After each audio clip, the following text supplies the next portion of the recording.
Welcome to Socializing Security, where every week we have a discussion about security, compliance, and beyond. Our goal is to learn and grow by socializing each week's topic with each other, our guests, and with you. A quick compliance note, this podcast is meant for informational purposes only and should not be considered legal or regulatory advice. We're glad you've joined us, and we hope you'll learn along with us.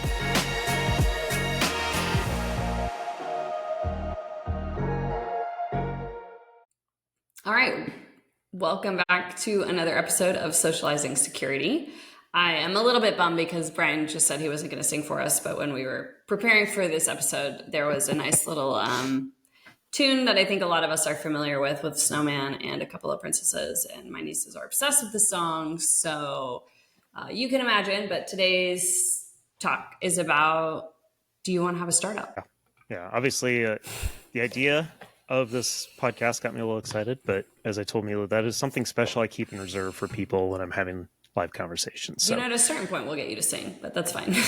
I mean, that encourages all of our listeners to socialize with us and meet us up in person and whatnot, and we'll see what happens at that point. So no promises. Fair. Fine. Karaoke in person sounds like a Socializing Security future in-person event.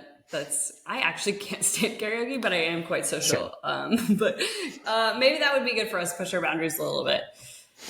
Never know. You never know. That's fun.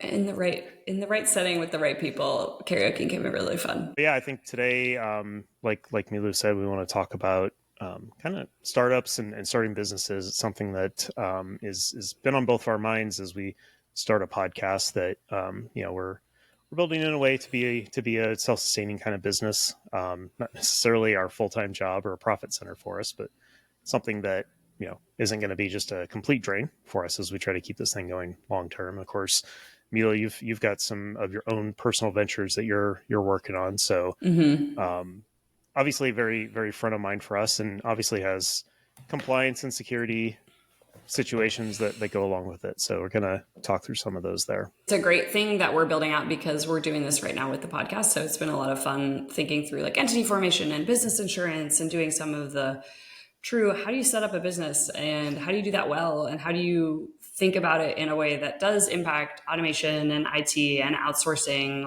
And when do you outsource? And so we're having these conversations as we're going, which is exciting. And also, we're doing them. I'm also doing them in my professional life as well. So there's a lot of paperwork at the moment and there's a lot of different conversations. So my brain is swirling around 24/7, 365. I think, Brian, you have the same thing that with your full-time job and your family and personal stuff. I think we're both in a very hectic phase at the moment, but it's exciting.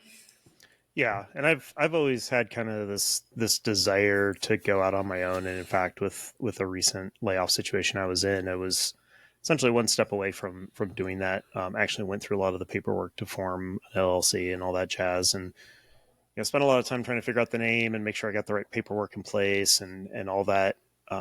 So definitely been down that road, been involved in, nonprofits and other entities that had to be formalized. But we're definitely not necessarily set up as businesses per se.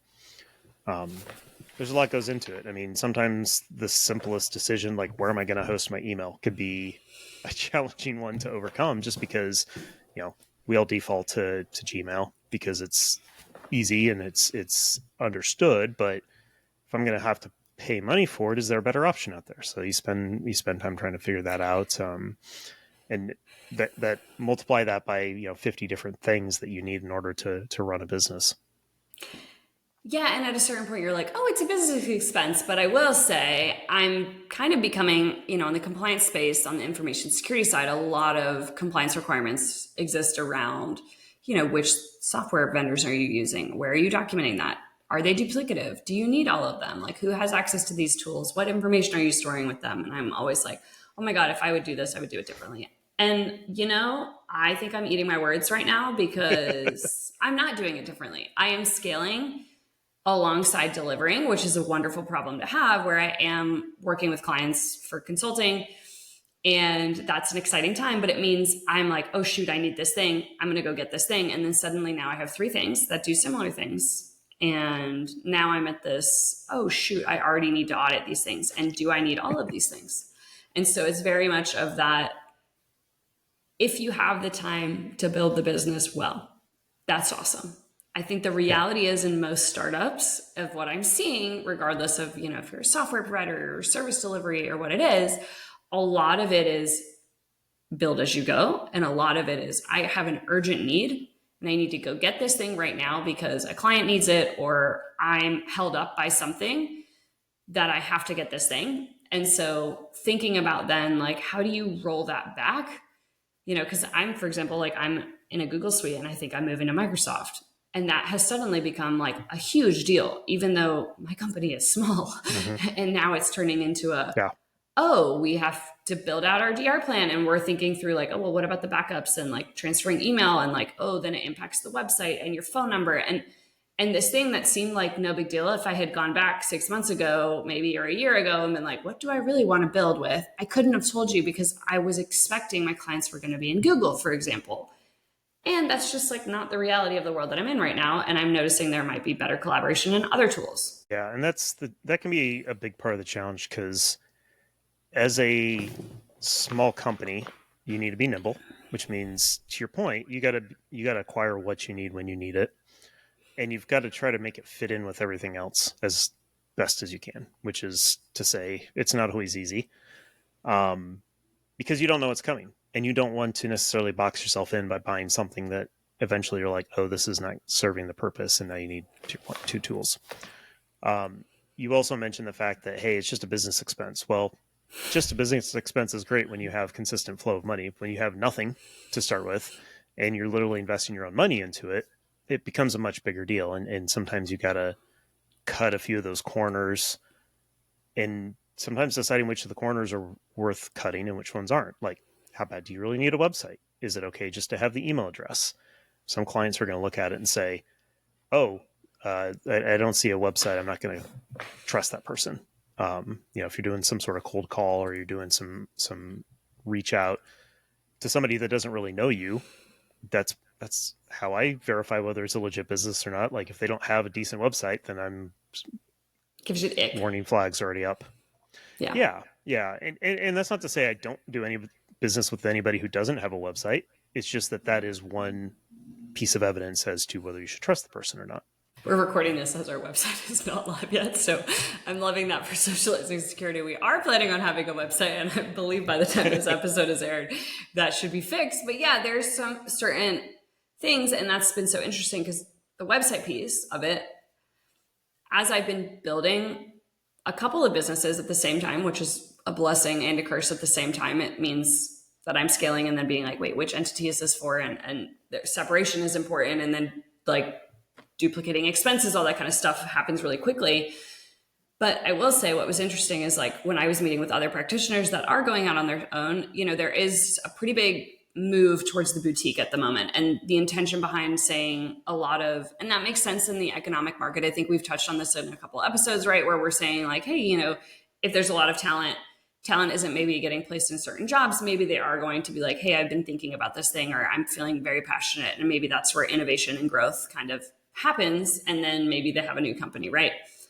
And that's a very exciting time, but it's been interesting talking to the practitioners of being like, well, how are you getting your sales and how are you doing things? And like, do you have a site? And most of them I've been noticing, they're like, oh, I don't even have a website. Everything is happening like through word of mouth at the moment, or like friend of a friend, or like, oh, I used to work with this person. And so it's interesting because some of the things, right, like I felt really held up by having compliance counsel's website like go live. That felt like a really big deal. And I was super worried about the fact that the website like wasn't live. My website is live and I don't get a lot of traffic. Like respectfully, if anybody wants to go join and look at the website, please do. It's still not perfect and it never will be, right? And we're considering like, do we start outsourcing web development? You know what I mean? Like I built a website myself and that was great, but like probably not what I want the website to look like forever. And it was so funny because that was one of those milestones that to me did feel like, oh, I really need to have my website live for that trust. And again, I'm sure like, I do get some inquiries and all that kind of stuff. And like, there is definitely traffic on the site, but it hasn't led to sales yet, so it was like, well, maybe that wasn't the best place to like spend time. I don't know. Well, when we talk about sales and the marketing funnel and stuff like that, there's the concept of some things will lead directly to sales and you can tie them directly to sales. And some things are more influence to those sales. And sometimes they're just validation. Like customers just need to see certain things in order to say, okay, I'm okay with doing business with this person or purchasing this product. And so those types of things are weird cost elements in the whole thing because you're never sure if, there's no way to justify them, even though you know that they make a difference. And so, it's one thing to be at a big business that, has money to spare theoretically and people to spare, people resources.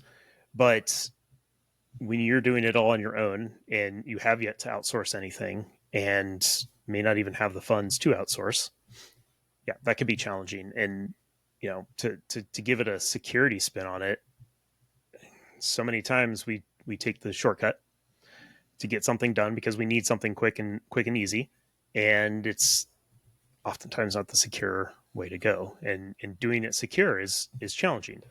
So one of those things that we talk about in the security space a lot is making sure that the easy route is the safe route, is the secure route, and something that we can trust everybody to take by default. And then of course we go to do it ourselves and we say, oh, well, I'll get back to this, I'll fix this later, which of course is technical debt that we see in every business. So yeah, I mean, this is something that we've definitely talked about. So maybe talk about your experiences in that a little bit. Well, yeah, it's been interesting with like certain different industries of like, because my background is so technology focused that I'm very much used to working in a startup environment and used to doing things kind of like by the bootstraps and figuring it out as you go. And I'm actually working with a partner who's like significantly more vested in like big companies and structure. And so that's actually been like an interesting finesse of like, where do you put structure and what is that experience? And, I'm grateful because of my startup background that it's very much been like, wait. If we're coming up with the process right now, take a minute and let's write Yep. it. And I know this is something you and I have been actively doing, where as we're building out like, our guest templates and all this kind of stuff for the podcast of building out like, let's take the minute, as much as it feels annoying to build a template. Maybe it feels like extra work. It's not, because then we don't have to think about it again. So there's certain Yeah. things about saying, I had very sage advice recently from somebody who built out a security consulting firm a long time ago and has been wildly successful doing this and is still quite small, and just decided that like that was the path they wanted to go. And their biggest piece of advice was templatize everything. Even if it feels like a waste of your time, take the time to templatize it. Even if you don't have the time, it's like building the templates is the most important thing to do while you're starting out, because you will forget, or you won't have, at a certain point you're not doing the templates. You know what I mean? It was like, ideally Yeah. you're growing it so suddenly you do have a team member, and then otherwise you're redoing all these templates as you go. So I took that as pretty like helpful advice. But yeah, there's certain things. I now have this running to-do list of like, oh, I gotta go fix this, or oh, I gotta do that, or oh, I didn't totally get back to that. Because I think the thing that I'm struggling with is I'm underestimating how much time things are taking at the moment. I mean, in systems administration, a lot of the work is repetitive. So we end up doing the same things over and over and over. General rule of thumb is if you have to do it twice before you go to do it the third time, you should automate it. You should come up with a way so that it's a push of the button or it happens automatically, depending on the type of work. You may not want it to go automatically. It may take me twice as long to automate it or to put it into a template or to create a repeatable process. But if I have to do it twice more after that, then it's paid for itself from a time perspective. And so, if it's something that you're going to have to do, if it's, billing a customer, if it's, for us, it's the workflow around editing a podcast is, one of the things we looked for in platforms was what are the tools that it gives us to do the editing to try and make it as easy as possible for us so that, I think we're both agreed that at some point we'll probably hire somebody to do editing, but until we can justify that cost, it's something that we're just going to have to do ourselves. And so try to make that as easy as possible. And you know what? Later on down the road, when that's all well laid out and we have a process document and hopefully automate as much of it as we can hand it to somebody else, whether that be an employee or that be somebody that we freelance with. Either way, we're paying for that, whether it's in salary hours or real dollars to a freelancer, that's money well spent, because now it's less work that they have to do as well. Yeah, So I look at exactly. it We've as like something invested that's in the future of the company. exactly. No matter who's going to do it, it's making it efficient is going to be a good thing. Um, and I'm big on that kind of thing. Like I'm a process junkie. If I get into a situation and I see that it's not working efficiently, I'm looking at how can I fix the system? How can I make the system work better? Other people have recognized that in me and put me in positions to be able to do that, not with technology, but with the business. And had a very interesting experience being able to apply systems troubleshooting to organizational structures, and found it infinitely fascinating because, computers are somewhat predictable, humans are not. The only thing you can trust is that they won't behave the way that you would expect them to. And so being able to build processes to account for that is huge. And of course, that is a huge security principle as well, as make the system so that they fail properly, ensuring the fact that human randomness is not going to make the whole procedure tip over. Yeah, I mean, I love how you said that.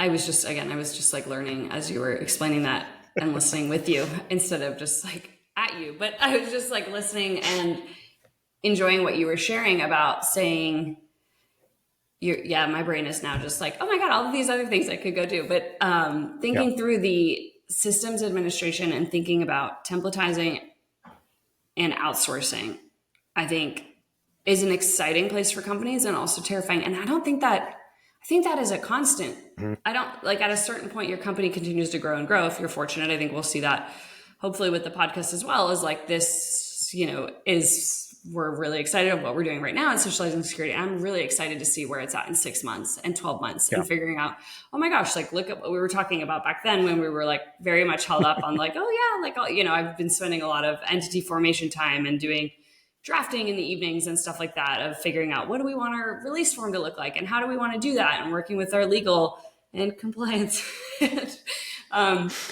Thinking through how do we do those things well. I will say also to Brian's credit, if I could share it, I would. I don't think we should, but the spreadsheet that I got about the analysis of all of the different platforms for podcasts was Yes. just like the coolest body of work I've seen in a while. And I was like, oh, this is why you and I are meant to be like great co-hosts, because I would have done the same thing, but mine is like getting very in the weeds of like what our privacy policy is going to look like and how does it read, and does it meet the vibes, like of like not Yeah. just, oh, this isn't just the same old thing that you're seeing every time. So I think it's a fun place to be, where we're thinking about brand with entity with templates.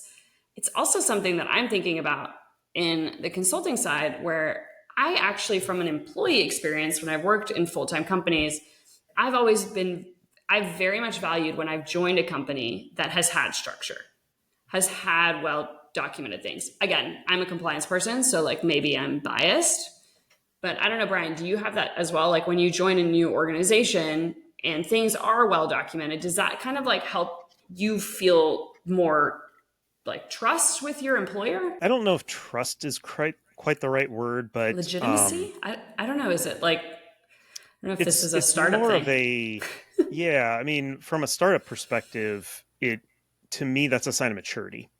It's a how well has the company taken what they've done, and I've experienced enough startups that it's all stumbling. Like you're stumbling at first. No matter how put together they look on the outside, everything is mass chaos on the inside. And so by taking those lessons and applying them thoughtfully to create processes, procedures, automation, um, organizational structure, every startup, they go through these spurts of growth and things go from well tied together. They're like, okay, cool, ready for that next phase of growth. And then all of a sudden things go scatter again as they grow fast, and then they've got to rein it back in. And that's a natural progression of companies as they grow fast. But when I join a company and I look around and I'm able to see, okay, well, there's a process for this, there's a procedure for that. This is well documented. Um, one example that I look at is the release process. So, hey, we've got this new version, we've got this new product, we got this new feature that's coming out. What's the process? Who's going to be involved? What are the steps of that process? And every time I've walked into an organization, they've not had that well tied down. There's a lot of internal knowledge of it, and people kind of know what to do. But when someone new gets introduced into the equation, especially if they're a new function within the organization, everything's got to reset. It's got to change, and generally, a good startup's going to flux pretty easily. They'll know what to pass along, what not to pass along. But I do look at that and I say, okay, this company has reached a certain level of maturity. Or I walk in there and sometimes it's, hey, I've got the opportunity to have a big impact here because this is something I can fix. I could put order to this chaos and try to pull these things together. I got to be careful because it's oftentimes not my role to own that process. Seeing those things already documented and put together is a sign of maturity. I hesitate to say trust or anything along those lines because I could trust an organization that is still chaos because it can be put together. Now, where the trust can be eroded in that situation is if they're resistant to it being documented, if they're resistant to introducing policies, procedures. People want to hold on to their fiefdoms and say, no, you stay out of my business. I'm going to do it the way I'm going to do it. And I don't want to have any well-defined inputs and outputs to my process. You're not collaborative. That's when I start to be like, yeah, this isn't going to work well for us because I'm a very collaborative person. Like I like to be open with people and be able to have a conversation. Well, yeah. And then ideally, like, I like the example of using the release life cycle and the release like documentation. In my space, it's normally called like the software development life cycle, right? It's like, and the SDLC and release is part of it. And it's also like a broader piece. I think that's a really good example for a lot of our technologists of figuring out like, hey, yeah, that's actually like a really great point. And if a company can do something really well, repeat it, and it looks good, it feels good for the end users, like, there's something about, I still think it's trust, Ryan. I think it's trust. Like, I think you're establishing trust with your audience, with your internal stakeholders, your external stakeholders. It's showing change management is important. It's showing, hey, we actually know what we're doing and we're going to continue because like we're not on fire. I think having repeatable process sometimes shows like you're not on fire. And I say that as like a kind of like a jokingly thing because I think that's very part of the startup culture, right? When people are like, oh, what is it like to work in a startup? It's like, it feels like everything's on fire all the time. Like it's like, which isn't a fun feeling and ideally is not a long-term thing because then, it leads to employee burnout and lack of sustainability. Definitely not sustainable. It can be enjoyable, but not if it's nonstop. Like if it's like that every single day, every single week, every month, that's when people are like, clearly this isn't working. Even in a fast-paced company, I've seen it. Let's all take a big giant breath and let's try to put some order to the chaos to make sure things are going well. So sometimes you need to be running pell-mell down the hill without any controls, flailing your arms and just keeping your legs moving enough to keep you going. But at some point you've got to find the bottom of that hill long enough that you can take a breath, catch yourself, reflect back on, I'm really big on, we need to reflect on that release. We need to reflect on that process that we just went through and say, what can be improved? How are we going to make this better the next time? Hey, there's this piece that got out of control. How do we keep things from getting out of control? And that's a thing that I guess I would say does start to build trust in that process because I know that each iteration we go through, it's going to improve and it's going to be less hectic and less unknowns and less things we're going to trip over and fall on because we're disciplined enough to look back and say, yeah, don't do that again. Let's build a process, procedure, a step, whatever it might be to avoid that from ever happening again. And it can't just be institutional memory. It can't be, oh, I'll remember not to do that next time because A, the players change, and B, we all forget things. I'm going to forget it next time. And if I have to remember to do it amongst the insanity again next time, odds are it's not going to happen. So don't rely on it being on memory. You've got to build it in somehow, even if that's just a checklist of things that you have to do each time. Yeah, I just like, this is funny because this is like kind of what you've said is like very much often how I like make the case for change management and repeatable process within organizations, right? When we're building out compliance programs, right? A lot of it is, mine is like off of the maturity model from ISO, right? Where it's like basically, does the organization have a policy? That's the first maturity level. Do they have a process? is it like, is it working? Is it managed? Is it measured? Is it effective? And so it's basically like, is there policy? Is there a process that ties to the policy? Is the policy and process, are they repeatable? And then are they like measured? Are they reviewed by compliance or externally, like in an audit or, some other thing? Or, and then are they like managed? Is that like meant it's like perfectly done?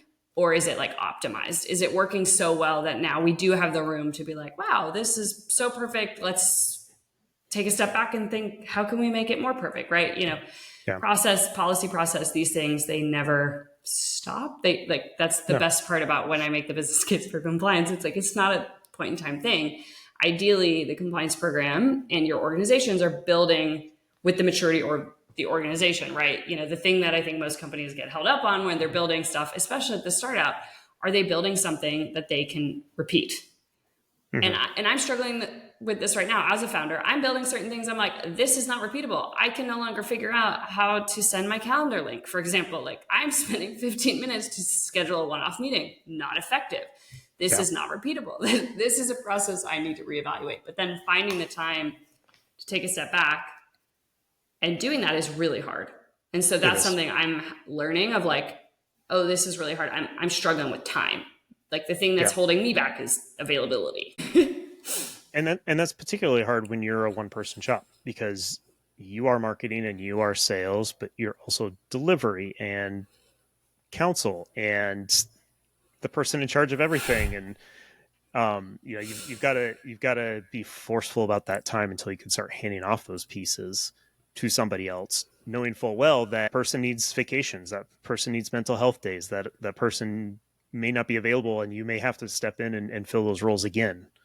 Um, Honestly, that's probably been the biggest thing for me, not having gone out on my own yet and doing my own thing, is just knowing that I have to play every single base well enough to make the whole thing work is daunting. I mean, it's not a minuscule challenge by any stretch of the imagination. So kudos to you and all those others that have decided to get over that hump.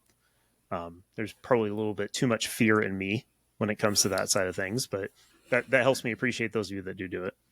No, yeah, I mean, absolutely. I think now that I'm understanding the risk versus the reward of working for yourself is, I'm getting a lot of people being like, oh, but it's so nice you have like significantly more flexibility and all this kind of stuff. And you're like, you do, but like your list of how many things I could be doing is just increasing tenfold. So it's no Yeah. longer like, oh, like my work is done. Like I had my big ticket items. It's like, oh, but I could be doing this or I could be doing this. And so figuring out how to do that well is also starting to think about, I'm at the point where I'm starting to be like, maybe I do need to start outsourcing things. And like, what is that going to look like? And can I afford that? And what should I be Mm-hmm. outsourcing first? And so, for example, like we're thinking about maybe bringing on an intern. And so that's like an exciting thing. And I'm really excited. But then it's like, oh, well, that intern probably needs a laptop and that probably needs to be done better than how I have it done. And, so now we're talking, do we outsource IT and what does that look like? And is that a person? Is that a company? Is that like, there's so many ways to do that, right? And so now I'm getting information overload of I'm like, well, I've Yep. managed IT functions and I love doing that, but I'm not technical enough to suddenly like be also the sysadmin. Like it just doesn't make sense. I can no longer be the super admin. And so it's like I'm at a point where I'm like, shoot, I'm super admin of everything. And like that doesn't make sense anymore. Like I Yeah. need to pull back my own access controls. Cut me out of my own business, please. I don't Thank want to God. have I access. want as little access as possible always. I'm Yeah. like too good at principle of least permissions. I'm like, I don't need that. Yeah. Um, but it's a Yeah. good And that can be problem. challenging when a founder or an executive holds on to too much power, well beyond when they should, because it becomes a constraint on the rest of the organization at best. At worst, things flat out just don't get done. And then whether it be running monthly security patches or dealing with a security threat that comes up when you've got supposed to be on site with your biggest client, like which one is the right one for you to deal with at that point in time? Do you just go and shut down all of your systems until you get a chance to go and deal with them? I mean, that's one of those really real world situations I think about that just make me slam on the brakes and moving forward on my own. Is like, I don't know that. I mean, that's a Kobayashi Maru. That's a no win scenario. And it's really about how you deal with you're going to lose. There's no question about it. It's how are you going to lose and what are you going to lose in the process? It gets back into, I think you mentioned DR plans earlier. Like, how do you deal with those disasters? How much planning do you do for those types of situations as a one person shop? Once you add other people and they start becoming dependent on your ability to run your business, it's a whole different ballgame at that point too, because now it's not just you at risk. You've got to worry about keeping other people afloat as much or more than yourself. And yeah, no easy decisions there whatsoever. I'm very stressed. No, I'll say I had an interesting, like with the intention of DR planning, right? Like, of course, absolutely thinking about like data backups and making sure that, the system ideally is hosted not locally so that if like my laptop craps out, right, that I can still service customers. That's like a pretty basic example. I think we can all understand that we've all had that Microsoft Word doc that was just disappeared, right? Like that everybody can understand that example. Yeah.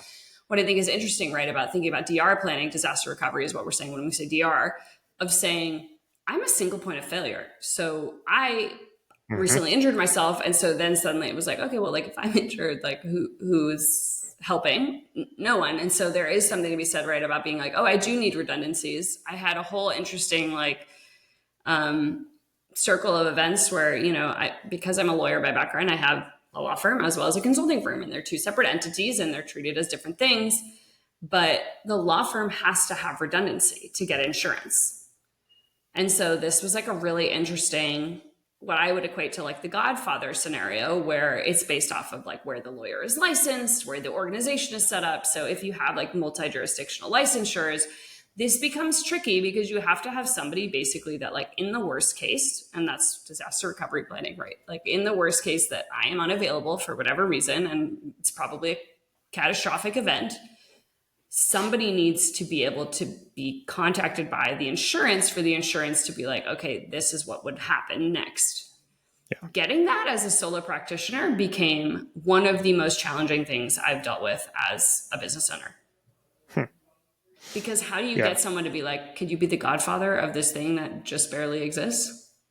And also, like, you have no stake in it. Like, this is Yeah. it's estate law, it's family planning, like it's all Yeah. these things that are suddenly like, how do you ask somebody to do that if they're not like your family member, or I don't know, like the most trusted ally? And if you don't have that, I'm not a traditional lawyer. I don't have a lot of lawyers in my network because I'm a compliance practitioner, so that was really hard. Yeah, I can imagine. And I would feel the same way when it came to the IT side of things. Like, who would I trust to have my master password should I not be available to, and my client list, to call them up and be like, so there's a situation, and I know this person that you're trusting and relying on to do some important thing for you is no longer available. How can I help you? Um, yeah, I hadn't even really thought about that one. So now you've got my mind spinning around in circles about things like that. Like, Master we password, I get, think, are like that. Yeah, like that uniform, like in case you forget your main password, if you're using a password manager, right? yeah. Your primary, like a lot of these systems are set up so that maybe your spouse or a family member or a trusted person could basically have maybe not the password, but authentication mechanisms to basically reach out to the software company and be like, hey, this is what happened. Like password managers, for example, like do have processes to require death certificates and stuff like that. And that's like pretty Mhm. well documented. That's like a pretty understandable use case. But when thinking about, does the company have a fail safe, or does the company have a backup plan, a backup person? Yeah, like how do you find that if it's then actually like required to get insurance? Yeah. That suddenly became like a big deal, and that was like stressful. Luckily, like I have a godfather now for like, but what a weird thing to have to ask somebody, to being like, hey, you have Hmm. zero stake in this thing, but like in the worst case, like, the insurance company needs to be able to call to make sure that, Yeah. and that's different for different practice areas. That makes a little bit more sense. But yeah, it felt like a really big hoop to jump through. Yeah, no doubt. It's not unlike family planning and what's going to happen to your kids if something catastrophic were to happen. Because to some extent, it's another baby. Your business is another baby, and you want to make sure it's well taken care of if you can't take care of it. So yeah, great great conversation as always. We should probably probably save anything else we have on our minds for our future episodes list, because we're kind of at time here. So appreciate you joining us once again. We'll be back for another episode next week. Until then, would love to converse with you, socialize with you. We're really, honestly, really active on LinkedIn. I think that might be the best place. We have Socializing Security group page, or you can just reach out to Brian or myself directly. And yeah, I think Brian needs to go drink some coffee now. Sounds like a good plan. We'll talk to you. Thanks, everyone. We'll be back soon. Bye.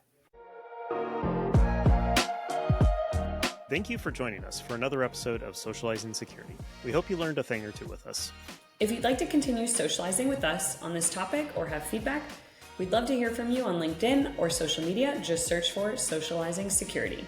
Or you can email us at info@socializingsecurity.com. Until next time, stay social and stay secure.